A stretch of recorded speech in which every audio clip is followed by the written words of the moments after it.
லா தர்ஜு பஅதி குஃபாரா, எனது மௌத்துக்கு பின்னால் நீங்கள் காவிர்களாக நீங்கள் மாற வேண்டாம். எப்படி யضرب ركاب بعضكم على بعض, நீங்கள் ஒருவரை ஒருவர் அடித்து கொண்டு, நீங்கள் ஒருவரை ஒருவர் வெட்டி கொண்டு, நீங்கள் சண்டை பிடிப்பதன் மூலமாக நீங்கள் காஃபிராக நீங்கள் மாற வேண்டாம். இந்த உலகத்தை பொறுத்த வகையிலே ஒரு அஜமியை விட ஒரு அரபிக்கு எந்தவித முன்னுரிமையும் கிடையாது.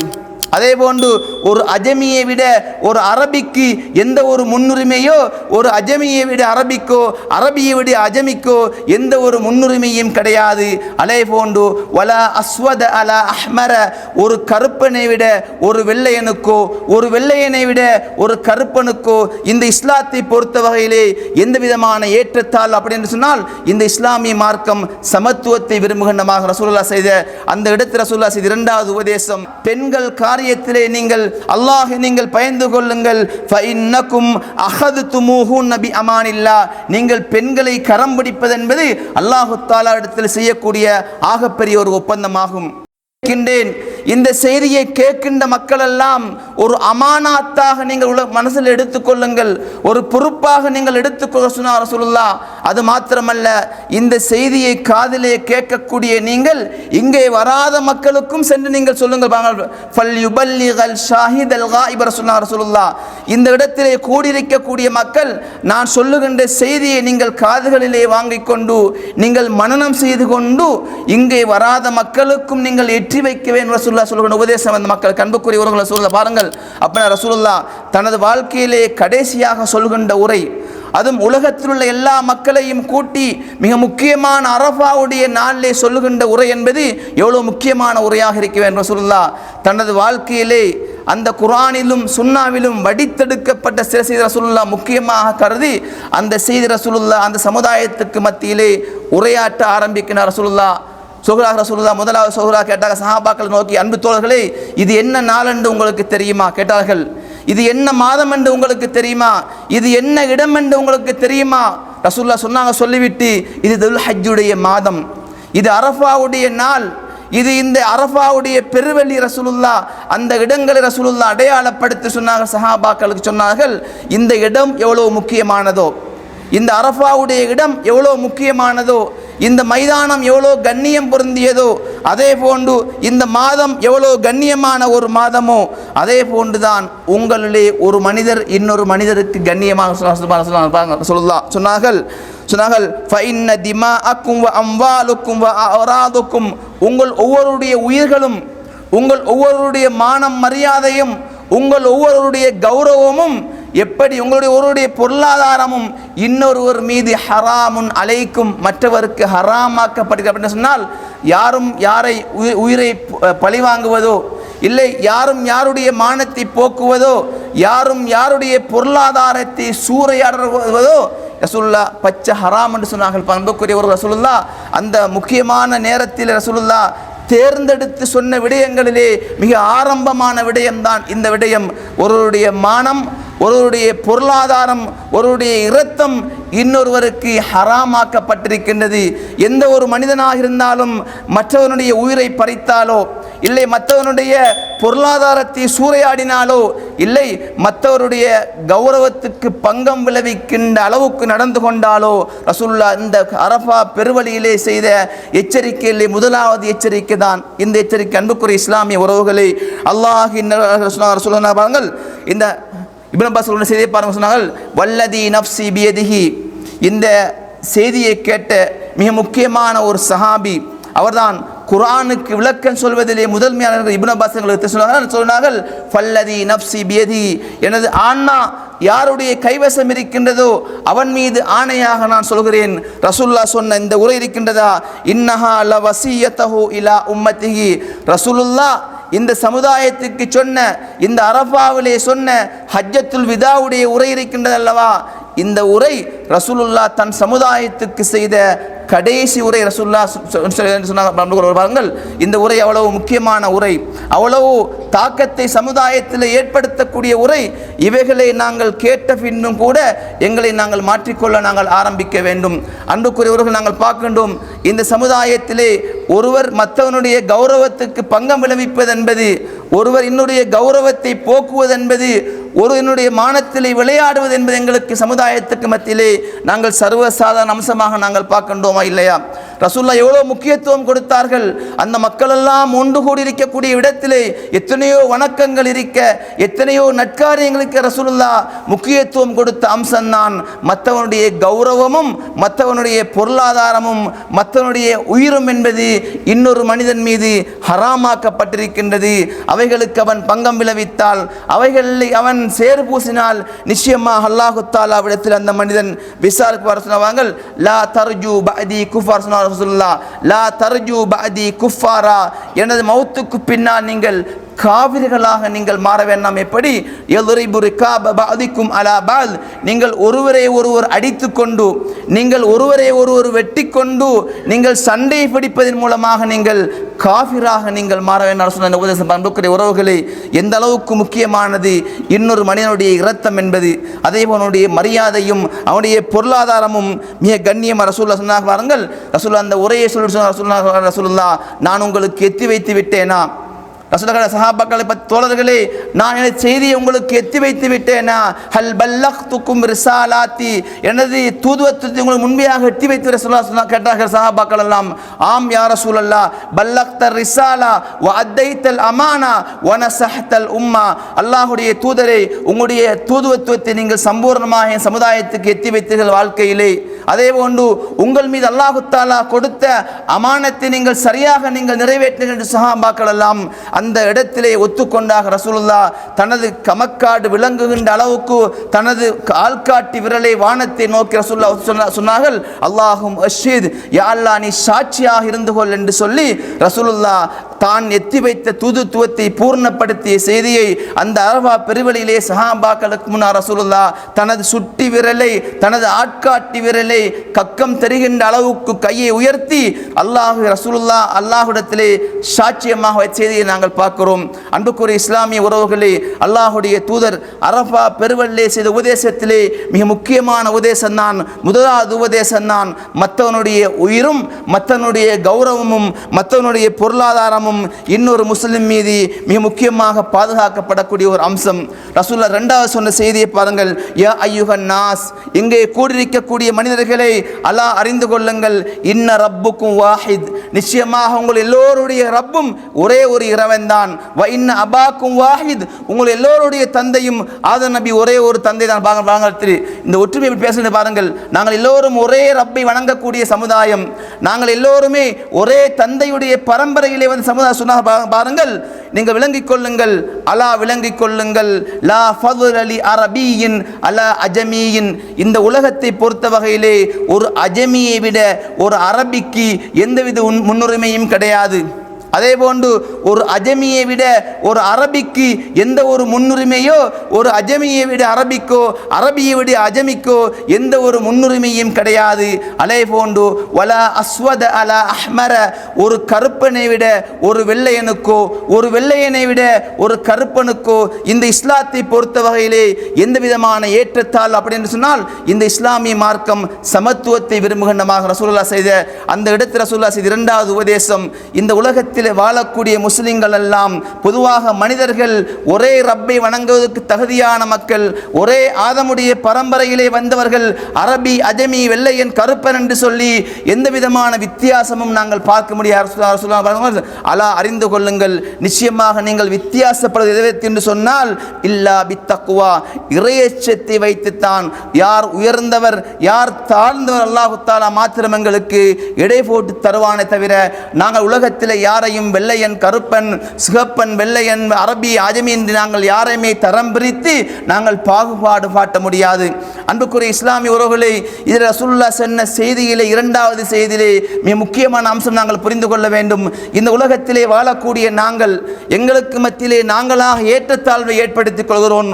ஒருத்தர் சொல்கிறோம் அவன் பணக்காரன், இவன் ஏழை, அவன் படித்தவன், இவன் படிக்காதவன், இவன் இந்த ஊரிலே பிறந்தவன், இவன் வந்தா வரத்தான் என்று சொன்னாங்கள். பிரிக்கின்றோமா இல்லையா? இப்படி பிரிப்பு சொன்னார்கள். இவைகள் எல்லாம் ஐயாமுல் ஜாஹிலியா காலத்துடைய பண்பு. ரசூலுல்லாஹ் பாருங்கள், அலா அறிந்து கொள்ளுங்கள், குல்ல ஷைஇன் மின் அம்ரில் ஜாஹிலியா, ஜாஹிலியா காலத்தில் பேணி பாதுகாக்கப்பட்டு வந்த எல்லா ஏற்றத்தாழ்வுகளும் ரசூலுல்லாஹ் செய்தி சொன்னார்கள், அலா அறிந்து கொள்ளுங்கள், இன்ன அம்ரல் ஜாஹிலியா காலத்திலிருந்து பரம்பரைக்கு முக்கியத்துவம் கொடுக்கப்பட்டது. வெள்ளையனுக்கு ஒரு முக்கியத்துவம், கருப்பனுக்கு ஒரு முக்கியத்துவம், செல்வந்தன், அப்படி ஒவ்வொருவருக்கும் பிரித்து ஒவ்வொரு உரிமைகள் கொடுக்க சொல்லலாம். இன்றோடு இந்த அரஃபா பெருவழியோடு இந்த அனைத்து பாகுபாடுகளும் தஹ்த கதமில் மௌது, என் காலடியிலே போட்டு நான் மிதித்து இல்லாமல் ஆக்கின்றேன். இதற்கு பின்னால் நீங்கள் வாழக்கூடிய முஸ்லிம் சமுதாயத்துக்கு மத்தியிலே ஏற்றத்தாழ்வு வரக்கூடாது. உதாரணமாக நாங்கள் பார்க்கிறோம், ரசூலுல்லா யார்? ரசூலுல்லா ஒரு மக்காவாசி. அபூபக்கர் யார்? ஒரு மக்காவாசி. உமர் யார்? மக்காவாசி. உஸ்மான், அலி எல்லோருமே மதினாவை பொறுத்த வகையிலே ரசூலுல்லா உட்பட 4 ஹலீஃபாக்களும் மக்கா மதினாவுக்கு வந்து யார் வந்தாமரத்தார்கள். அவர்களுக்கு ஆட்சியை கொடுக்கவில்லையா? அபூபக்கரை ஹலீஃபாக ஆக்கவில்லையா? உமரை ஆக்கவில்லையா? உஸ்மான், அலி சஹாபாக்கள் அந்த மதினாவில் இருந்தவர்கள் அவர்களுக்கு ஆக்கவில்லையா? நாங்கள் கொடுப்போமா? பாருங்கள், நாங்கள் கொடுக்க மாட்டோம். நாங்கள் சொல்லுவோம், வந்தாவரத்தானுக்கு என் தலைமைத்துவம் நாங்கள் கொடுக்க வேண்டும். அப்படியும் அங்கே சில உறவுகள் வந்தது, சிலர் குழம்பினார்கள், முனாஃபிக்கள் கருத்து முரண்பட்டவர்கள். ஆனால் ரசூலுல்லா அதற்கு வழிவகுக்கவில்லை. அந்த தூய்மையான மார்க்கத்தில் ரசூலுல்லாஹுடைய இந்த தஹ்த கதமில் மௌது, ரசூலுல்லா அரஃபா பெருவழியிலே ஆற்றிய உரை, ஜாஹிலிய பண்புகளை அந்த அரஃபாவுடைய வெளியோடு ரசூலுல்லா காலிலே போட்டு கசக்கி எறிந்தார்கள். அந்த மதினா வாசிகள் இந்த உரையை மனசிலே வைத்திருந்தார்கள். அபூபக்கரையோ உமரையோ உஸ்மானையோ அலியையோ மக்கா இருந்த அந்த மதினாவாசிகள் ஆட்சியை கொடுத்தாக. ஏன்? ரசூலுல்லா உரை அந்த அளவுக்கு தாக்கம் செலுத்தியிருந்தது. அன்புக்குரிய இஸ்லாமிய உறவுகளே, அல்லாஹின் நல்லடியார்களே, இப்படி ரசூலுல்லா இது மாத்திரம் ரசூலுல்லா நிறைய செய்திகளை சொன்னார்கள். ரசூலுல்லா மனித உரிமைகளை பற்றி பேசினார். ரசூலுல்லா முக்கியமான செய்தி சொன்னார்கள், ஃபத்தகுன் நிஸா ஃபில்லா, அல்லாஹ்வுடைய விடயத்திலே நீங்கள் பெண்கள் விடயத்தில் அல்லாஹ் நீங்கள் பயந்து கொள்ளுங்கள். ஃபத்தகுல்லாஹ ஃபின் நிஸா, பெண்கள் காரியத்திலே நீங்கள் அல்லாஹ் நீங்கள் பயந்து கொள்ளுங்கள். ஃபஇன்னகும் அஹதுதுமூஹுன்ன பி அமானில்லா, நீங்கள் பெண்களை கரம் பிடிப்பது என்பது அல்லாஹ் தஆலா இடத்தில் செய்யக்கூடிய ஆகப்பெரிய ஒரு ஒப்பந்தமாகும். உங்களுக்காக ஒரு தாயும் ஒரு தந்தையும் ஒரு பெண் பிள்ளையை பெற்று 18 வருஷங்கள் வளர்த்தி உங்களுடைய கையிலே ஒரு அமானத்தாக ஒப்படைக்கப்படுற ரசூலுல்லாஹ் சொன்ன முக்கியமான உரை, உங்கள் கையிலே ஒரு அமானத்தாக ஒப்படைக்கப்படுகின்றது. அவர்களுக்கு உணவு கொடுப்பதும், அவர்களுக்கு ஆடை கொடுப்பதும், அவர்களை கண்ணியமாக வைப்பதும், அவளுக்கு செய்ய வேண்டிய எல்லா கடமைகளையும் செய்வதென்பது ஒரு ஆண் ஒரு பெண்ணுக்கு செய்யக்கூடிய மிகப்பெரிய ஒரு பொறுப்பாகும். எங்களுடைய மனைவி என்று சொல்லி நாங்கள் நினைத்து மூப்பிலை நடக்க முடியாது. அவர்களுக்கு அல்லாஹ் தஆலா சொன்ன உரிமைகளை கொடுக்க வேண்டும்.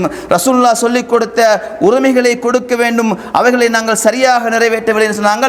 ரசூலுல்லாஹ் ஃபீ அமானத்தில்லா, அவர்கள் அல்லாஹ் தஆலாவால் உங்களுக்கு ஒப்படைக்கப்பட்ட மிக முக்கியமான ஒரு அமானத். ரசூலுல்லாஹ் எத்தனையோ விடயங்களுக்கு ரசூலுல்லாஹ் இப்படியான விடயங்களை மாத்திரம் ஏன் குறிப்பிட்டு சொன்னார்கள் தெரியுமா உங்களுக்கு?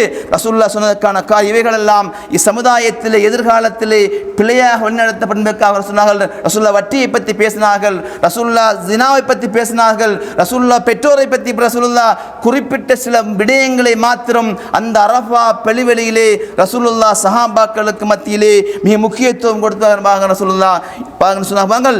அல் முஸ்லிமு அஹுல் முஸ்லிம், ரசூலுல்லாஹ் சொன்ன மிக முக்கியமான விஷயம், ஒரு முஸ்லிம் இன்னொரு முஸ்லிமுக்கு உடம்பிறந்தவனை போன்றாவான். அவனுக்கு அவனுடைய கௌரவத்துக்கோ அவனுடைய ஏனைய காரியங்களுக்கோ பிரச்சனை வருகின்ற பொழுதோ இன்னும் ஒரு முஸ்லிம் பார்த்து கொண்டிருக்க முடியாது. அதைத்தான் செய்யவில்லை என்று சொன்னால், அல் முஸ்லிமு, உண்மையான முஸ்லிம் யார் என்று சொன்னால், மன் சலிமல் முஸ்லிமூன மின் லிசானிஹி வயதிஹி, ஒரு முஸ்லிம் மூலமாக அவனுடைய கரத்தாலோ அவனுடைய நாவாலோ இன்னும் ஒரு மனிதன் பாதிக்கப்படாமல் இருக்க வேண்டும். உதாரணமாக நான் ஒரு முஸ்லிமாக இருக்க வேண்டும் என்று சொன்னால், என் கரத்தாலோ என் நாவாலோ இன்னொரு மனிதனுக்கு எந்தவித பிரச்சனையும் வராமல் இருக்க வேண்டும். அப்படி வந்தால் நான் முஸ்லிம் அல்ல. நான் வாழ்கிறேன், எனது பக்கத்தில் வீட்டிலே வாடுகின்ற குடும்பங்களுக்கு, இல்லை என் பக்கத்தில் இருக்கக்கூடிய கடைக்கு, இல்லை என் பக்கத்தில் உள்ள யாருக்காவது என் மூலமாக, என் கரத்தின் மூலமாகவோ இல்லை என் நாவின் மூலமாகவோ அவனுக்கு ஒரு பிரச்சனை வரும் என்று சொன்னால் நான் உண்மையான முஸ்லிம். வாங்கள் இஸ்லாம் எப்படி வழிகாட்டுகின்றது? இஸ்லாம் மனித சமுதாயத்திலே ஒரு மனிதன் வாழ்கின்ற பொழுதோ அவனால் யாருக்கும் பிரச்சனை வராமல் இருக்க இஸ்லாம் விரும்புகின்றது. உலகத்திலே சமாதானத்தையும், உலகத்திலே சமத்துவத்தையும், உலகத்திலே ஒற்றுமையையும், உலகத்திலே விட்டு கொடுக்கக்கூடிய பெருந்தன்மையையும் காட்டிய முதலாவது மார்க்கம் தான் இந்த இஸ்லாமிய மார்க்கம். ரசூலுல்லாஹ் 1400 ரசூலுல்லாஹ் சொல்லித்தந்த உரைகள் இன்று இன்று இந்த சமுதாயத்திலே செல்வாக்கு செலுத்துகின்றதா இல்லையா அவர்களை நாங்கள் பார்க்கின்றோம். ஆனால் மிக வேதனையான விடயம் என்னவென்று சொன்னால் அதிகமான முஸ்லிம்களை நாங்கள் பார்க்கின்றோம். வெறுமனே எங்களுடைய பெயர்கள் மாத்திரம் முஸ்லிம்களாக இருக்கின்றது, எங்களுடைய மையவாடிகள் மாத்திரம் முஸ்லிம் மையவாடி இருக்கின்றது, எங்களை வெள்ளிக்கிழமை தினம் மாத்திரம் எங்களை முஸ்லிமாக அடையாளப்படுத்துகின்றது, பெருநாள் தினங்கள் மாத்திரம் எங்களை முஸ்லிமாக அடையாளப்படுத்துகின்றது. எங்களுடைய சொல்லிலோ எங்களுடைய செயற்பாட்டிலோ எங்களுடைய பண்பாட்டிலோ எங்களுடைய பிள்ளை வளர்ப்பிலோ எங்களுடைய நடத்தையிலோ எங்களுடைய வியாபாரத்திலோ என்னென்ன காரியங்கள் நாங்கள் இன்று இஸ்லாத்தை நாங்கள் ஏன் காணாமல் இருக்கின்றவர்கள் நாங்கள் இஸ்லாத்தை நாங்கள் காண முடியாமல் இருக்கின்றது. அவைகளை ஒரு புறம் புறந்தள்ளி நாங்கள் வைத்து கொண்டிருக்கின்றோம். ஏதோ நாங்கள் முஸ்லிமாக பிறந்து விட்டோம் என்ற பாட்டிலே நாங்கள் ஒரு சில காரியங்களை மாத்திரம் செய்கின்றோமே தவிர அநேகமான மக்களை நாங்கள் பார்க்கக்கூடிய மிக கவலையான ஒரு அம்சம்தான் முஸ்லிம்களுடைய செயற்பாடுகள், முஸ்லிம்களுடைய பண்பாடுகள், ரசூலுல்லாஹ் உலகத்துக்கு சொல்லித்தந்த அந்த நட்புணங்களை என்று நாங்கள் சமுதாயத்திலே காண முடியாமல் இருக்கின்றது. அல்லாஹு தஆலா எம்மை பாதுகாக்க வேண்டும். இதே போன்று எங்களுடைய பிள்ளைகளையும் நாங்கள் வளர விட்டுவிட்டால், எங்களுடைய பிள்ளைகளையும் எங்களை போன்று நாங்கள் வளர்விட்டு விட்டால் எதிர்காலத்திலே முஸ்லிம் என்ற அடையாளம் இல்லாமல் வாழுகின்ற அளவுக்கு அல்லாஹு தஆலா எம்மை பாதுகாக்க அப்படி ஒரு நிலை ஏற்பட்டுவிடும். அதில் இந்த அல்லாஹு தஆலா எம்மை பாதுகாக்க வேண்டும். அன்புக்குரிய இஸ்லாமிய உறவுகளை, அல்லாஹ்வின் நல்லடியார்களை, இன்னும் ஹஜ்ஜுடைய மாதத்துக்கு இன்னும் 5 நாட்கள் எஞ்சிருக்கின்ற வேளையிலே ரசூலுல்லாஹ் இந்த சமுதாயத்துக்கு சொன்ன ஆகப்பெரிய மிக முக்கியமான துல் ஹஜ் மாதம் அரஃபா ரசூலுல்லாஹ் சொன்ன உரைதான். அந்த அரஃபா பேர் நாங்கள் பிரபல இருக்கின்றது. ஹஜ்ஜத்துல் விதா என்று சொல்லக்கூடிய அந்த நாளுடைய மிக முக்கியமான உரை ரசூலுல்லாஹ் அந்த உரையிலே இப்படியான ஒரு சில விடயங்களை மாத்திரம் ஏன் புறக்கி சொன்னார்கள். இது இந்த செயற்பாடுகள் நடைமுறைப்படுத்தவில்லை என்று சொன்னால் சமூகத்திலே மிகப்பெரிய ஒரு தாக்கத்தை ஏற்படுத்தும். மற்றவனுடைய கௌரவமோ மற்றவருடைய பொருளாதாரமோ இல்லை சொன்ன பெண்களுடைய விடயமோ இப்படியான விடயங்கள் சமுதாயத்திலே சரியாக பேணி பாதுகாக்கப்படவில்லை என்று சொன்னால் இந்த சமுதாயம் எதிர்காலத்திலே அதிகமான இழப்புகளை சந்திக்க வேண்டி வரும். அந்த இழப்புகளை நாங்கள் சந்திக்காமல் இருக்க வேண்டும் என்று சொன்னால் என் சமூகத்தை நாங்கள் பக்குவப்படுத்த வேண்டும். இந்த செய்திகள் சமூகத்துக்கு அடிக்கடி ஞாபகமூட்டப்படும் வேண்டும். அந்த செய்திகளை உள்ளத்தில் வாங்கி அதன் பிரகாரம் நாங்கள் வாழ்வதற்கு நாங்கள் எல்லோரும் எத்தனிக்க வேண்டும். இவைகளை எல்லாம் மார்க்கத்தின் செய்திகளாக கேட்கின்றோமோ அவைகளை உள்ளத்தில் வாங்கி அதன் பிரகாரம் வாழக்கூடிய மக்களாக ரப்புல் ஆலமீன் மன்னரையும் ஆக்கி அருள்வானாக.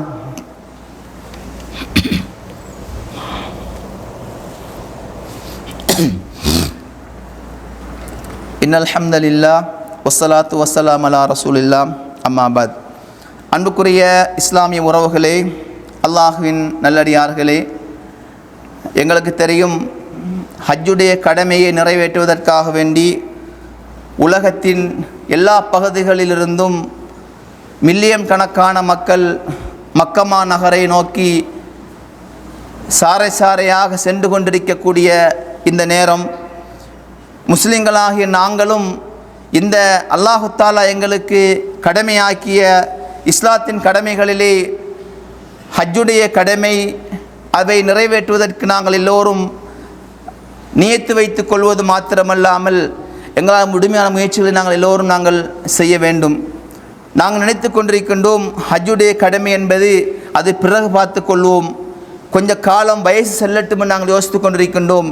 எங்களுக்கு ஹஜ்ஜு செய்யக்கூடிய தகுதி இருந்து அதற்கான வசதி இருந்து நாங்கள் அவைகளை நாங்கள் நிச்சயமாக நாங்கள் பின்பற்றினால் அவைகளை செய்யாமல் நாங்கள் மரணிப்போம் என்று சொன்னால் நிச்சயமாக அல்லாஹ்விடத்தில் நாங்கள் ஒரு பெரிய குற்றவாளியாகி விடுவோம்.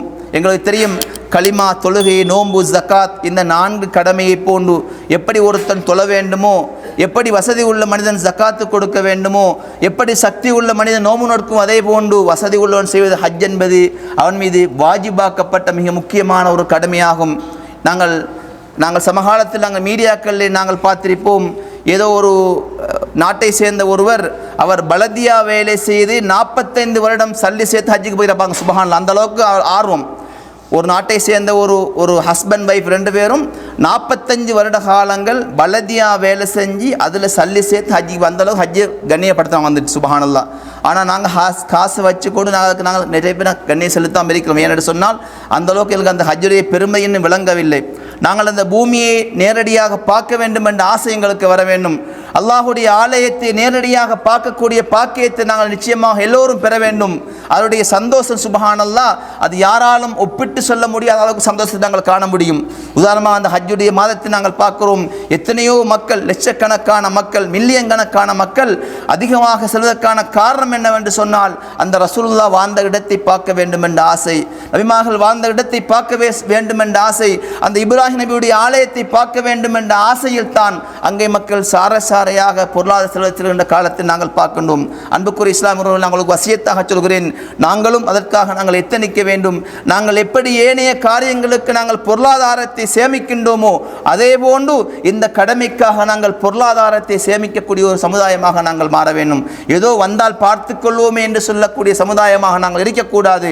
அல்லாஹு தஆலா எங்களுக்கு கடமையாக்கி 50 கடமைகளை கடைசி மனிஸ்ததா இலைஹி சபீலா, யாருக்கு சக்தி இருக்கின்றதோ அவர் செய்ய வேண்டும் என்று அல்லாஹு தஆலாவுடைய கட்டளை, அந்த கட்டளையை நிறைவேற்றக்கூடிய சமுதாயமாக நாங்கள் ஆக வேண்டும் என்று சொன்னால் அதற்காக நாங்கள் முயற்சிகளும் நாங்கள் செய்ய வேண்டும்.